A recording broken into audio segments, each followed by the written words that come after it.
I'm so excited that Murdoch Mysteries is a part of this.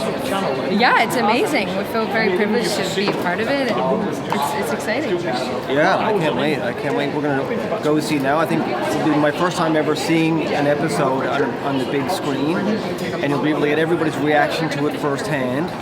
Although our fans are very nice to us, so I'm sure it'll be a biased, flattering response. But and then we'll do a little Q&A afterwards. Very cool. Yeah. So my first question is, what did you want? Sort of name your character, and then one characteristic about the character that you really, really love. My character is Dr. Grace, and I suppose my favorite part about her is she's very sassy for that time period, especially. Someone actually tweeted me #SassMaster last week after an episode, so I really like that. Nice. Yeah. Crabtree's imagination. I've said before that I think Crabtree is a very smart man with the imagination of an 8-year-old.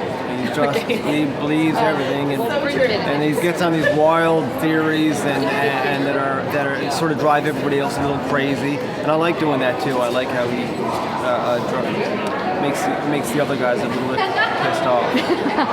Cool, and which brings me to my next questions. What challenges did you have getting into a role, because it is a period piece? Were there any challenges at the beginning that you had to sort of get through?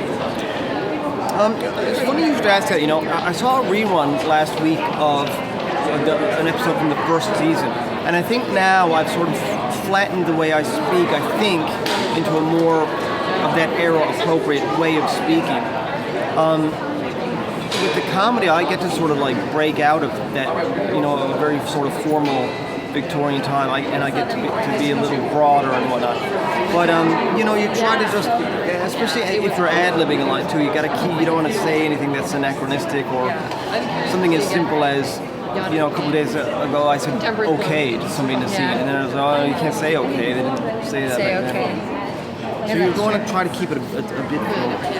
Yeah, the language. Well, for me being a doctor, like all the medical jargon I had to learn, and I always use a dictionary, and I have to look up everything. So it's actually like kind of doing schoolwork sometimes to really understand what I'm saying in scenes.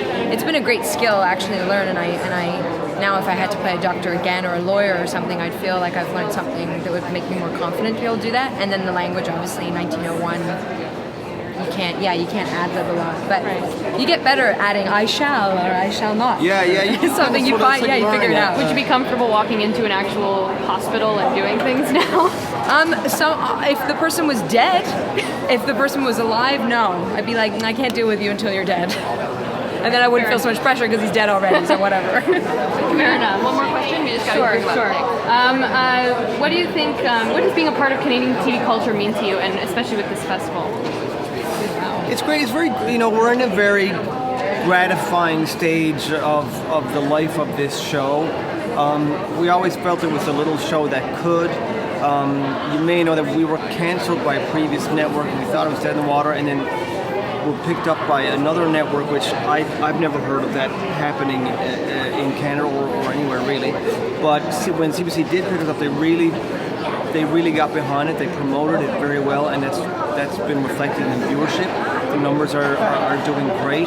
So this is, we could have been gone 2 years ago. It's really nice where we're at now. And I was there. It was my first year when we found out we weren't going again for me. So to be here 3 years later, it was her fault. It was my fault. She I was showed the up. bad.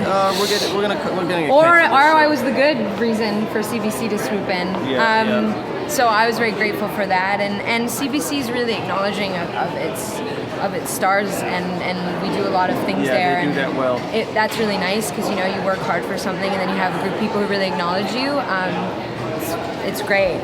Yeah, great. Well, congratulations, and thank you. I'm so glad that you guys are able to be part of this festival. Yeah, thanks. Awesome. Thanks for talking to us. Thank you. Yeah, nice to meet you. Nice to meet you too. Bye. Take care.